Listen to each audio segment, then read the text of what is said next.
Hi, my name is David, and I'm a grateful believer in Jesus Christ who celebrates recovery from pornography and struggles with suicidal ideations, codependency, and trust.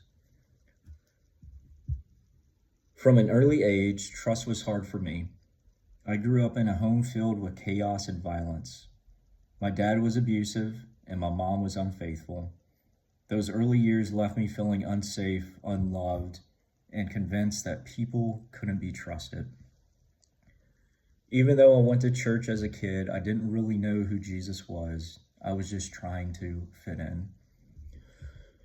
When my parents divorced, I was separated from my siblings, living with my dad in Tennessee, where the abuse continued. I found peace only when I spent time at my friend's house. His family showed me what love and faith could look like, but I still didn't fully understand who Jesus is. As I got older, I carried my pain into adulthood. I joined the Marine Corps in 2006 with my best friend Mark and deployed multiple times to Iraq and Afghanistan. I saw and experienced things that no one should have to see: death, loss, and trauma that followed me home. I learned to bury my emotions and push through, but the survival mode turned into a prison. I came back changed, angry, and numb. After my first deployment, I rushed into marriage, hoping it would fix me. Instead, it became another battlefield filled with manipulation, betrayal, and pain. I turned to alcohol, lust, and control to cope. When the marriage ended, I made one of the hardest decisions of my life, which was signing over my parental rights to my son Ethan to protect him from the chaos. That decision broke me, and I spiraled deeper into shame and guilt.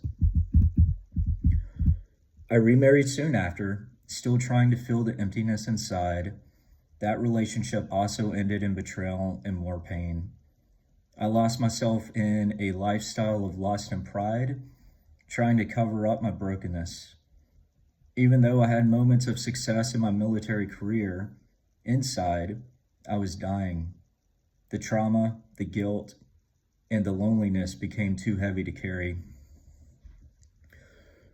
By early 2023, I had reached my breaking point.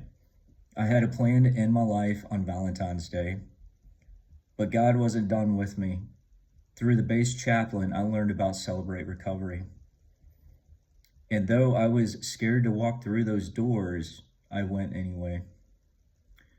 I remember hearing, step 1, we admitted we were powerless over our addictions and compulsive behaviors, that our lives had become unmanageable. That was definitely me. I didn't know where I belonged at first, but eventually I found my home in the men's Welcome Home group. There I began to open up and let others in.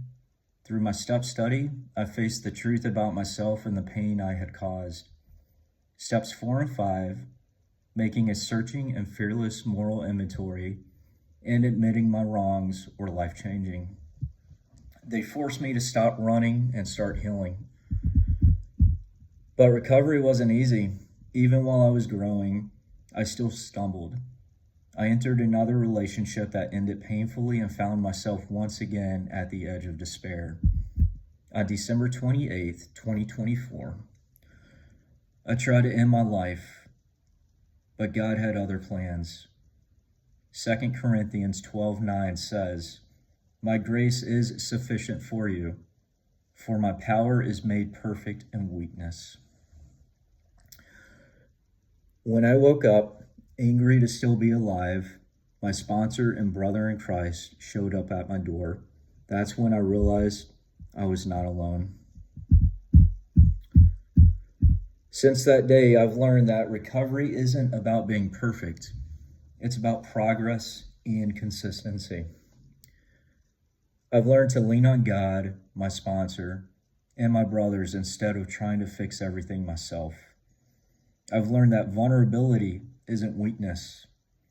It's the doorway to healing. Today, I'm not who I used to be. I still face challenges, but I don't face them alone.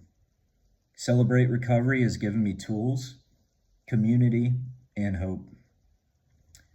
I've learned that God can use even the darkest parts of our story to bring the light to others. So if you're new here, I want you to know this. God didn't give up on me, and he's not giving up on you. If you're still breathing, your story isn't over. Recovery is possible. Healing is possible. And God's grace is enough. One day at a time. Thank you for letting me share.